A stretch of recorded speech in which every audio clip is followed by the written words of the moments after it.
Hey guys, Arnav here, back with another video in which we're going to be covering mass spectrometry and isotopes.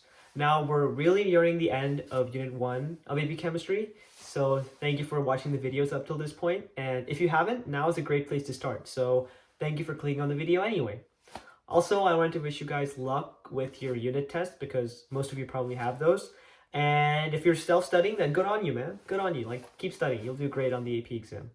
Yeah, let's dive straight into the video. Let's start this video with today's set of song recs. And the three for today are Loser by Kenshi Yonezu, Kaijo no Hanata by Voundy, and Harujo by Yoasobi. Now, I might have butchered the last two pronunciations, and I apologize for that, but these are really good songs, so I really hope you guys give them a listen, and if you like them, let me know in the comments, because these songs mean a lot to me, and yeah, sharing them with you is a kind of mini passion I have. Anyway, let's get into the meat of this video, which is the academics, which is what most of you are here for. Alright, so let's start with what is an isotope. So every element on the periodic table has atoms, right? And every atom has a certain number of protons and neutrons that are associated with it. And we can derive this from the atomic numbers. So let's say we have hydrogen. If it has an atomic number of 1, we know it has 1 proton and 1 neutron, normally speaking. However, what isotopes are exceptions to these rules. So an isotope is a variant of an atom with a different number of neutrons. And a great example is carbon. Carbon, normally speaking, would be found as carbon-12, which is it having 6 protons and 6 neutrons. And few isotopes of carbons are carbon-13 and carbon-14, where carbon-13 has 7 neutrons and carbon-14 has 8 neutrons. So as you can see, even though 6 protons and 6 neutrons is what we would assume carbon has, given its atomic number, it does have a few isotopes, and that is basically the gist of what isotopes are. Now, before we move on to mass spectrometry, I wanted to go over how we come up with the average atomic mass of a specific atom on the periodic table. Now, you might be wondering why it's a decimal or how you come up with it. And the way we do that is by analyzing how many isotopes a specific element has and what is their relative abundancy.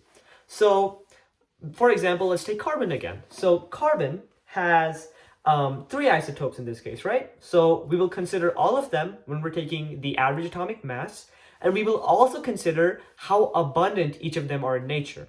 So what that basically means is if one of the 3 isotopes is more stable, that means that it's going to be more likely to exist in nature. And therefore, the average will be closer to the mass of that specific isotope, right? So that's how you calculate the average atomic mass. Another thing is that noble gases do not have isotopes. It's kind of in the name. They're noble gases, so they don't like to interact with any other elements really. And there are a few exceptions to that, which we will go over later, but just know, noble gases never have isotopes. All right, now let's move on to mass spectrometry. And what it is it's basically a graphical representations of isotopes and their relative abundancies. Now let's analyze 2 of them together. First up, we have the mass spectrometry diagram for silver. And let's look at the graph first before we relate it to the average atomic mass, or the AMU. So based on this graph, we see 2 bars, and that's indicative of silver having 2 isotopes. So isotope 107 and isotope 109. Now, we can also see each isotope's relative abundancy on the graph as well. So we can see that isotope 107 has a relative abundancy a bit above 50%, and isotope 109 is a bit below 50%.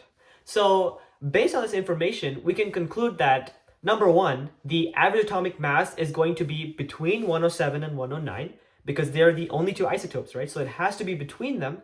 However, another thing we can conclude, because of the relative abundancies, is that the average atomic mass will be closer to isotope 107's, because as we can see here, it is more abundant in nature. So on average, the atomic mass will be closer to it. So that is why the average atomic mass of silver is 107.87, which is closer to isotope 107 than it is to isotope 109.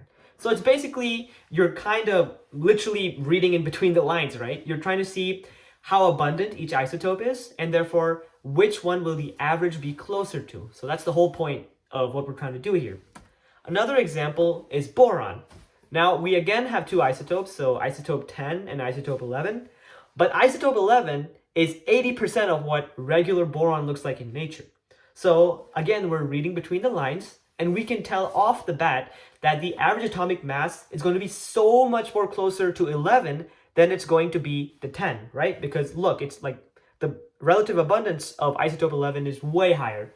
And that reflects in the average atomic mass, which is 10.811, which is so very close to the atomic mass of isotope 11. So that's how you do those. And now let's move on to the examples. First up, what I've done here is basically just given you guys a graph and options. And what I want you to do is just try and figure out which element's spectrometry graph is given here. So let's kind of break it down before we go to the answer. We can see here that this element has two isotopes. One here in the form of isotope 19 and one here in the form of isotope 18.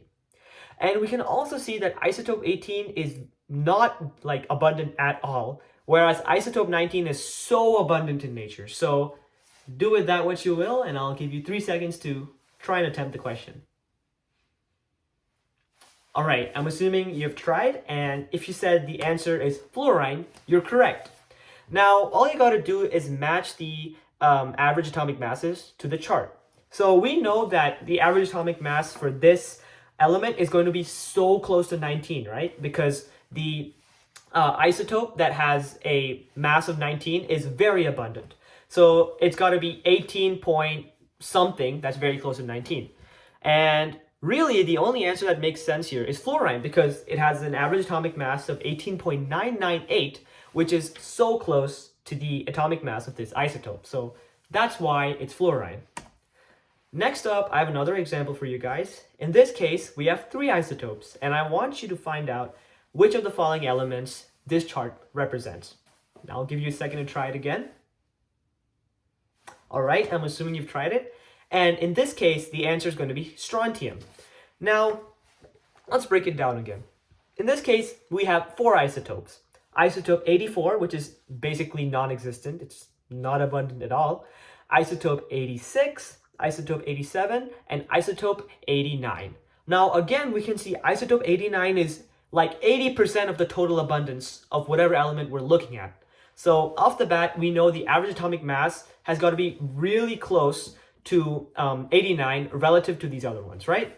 So let's go over our options. So we got strontium, rubidium, krypton, and bromine. So bromine, off the bat, we can just take it off because it's saying that bromine has an average atomic mass of like 79.904.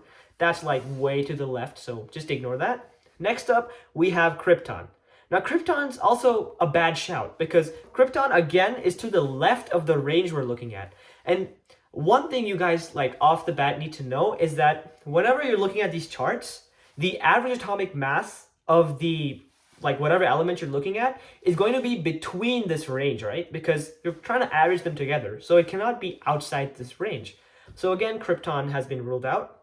Now, rubidium is within the range, yes, but it's wrong again because in this case, isotope 89 is the most abundant. So as we said, the average atomic mass is going to be really close to 89. But in this case, it's like 85. So that's like around here, which is again wrong.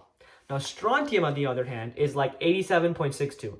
And even though it's not really close to 89, we can still see that despite this outlier here, the average is really swinging towards 89 in terms of mass.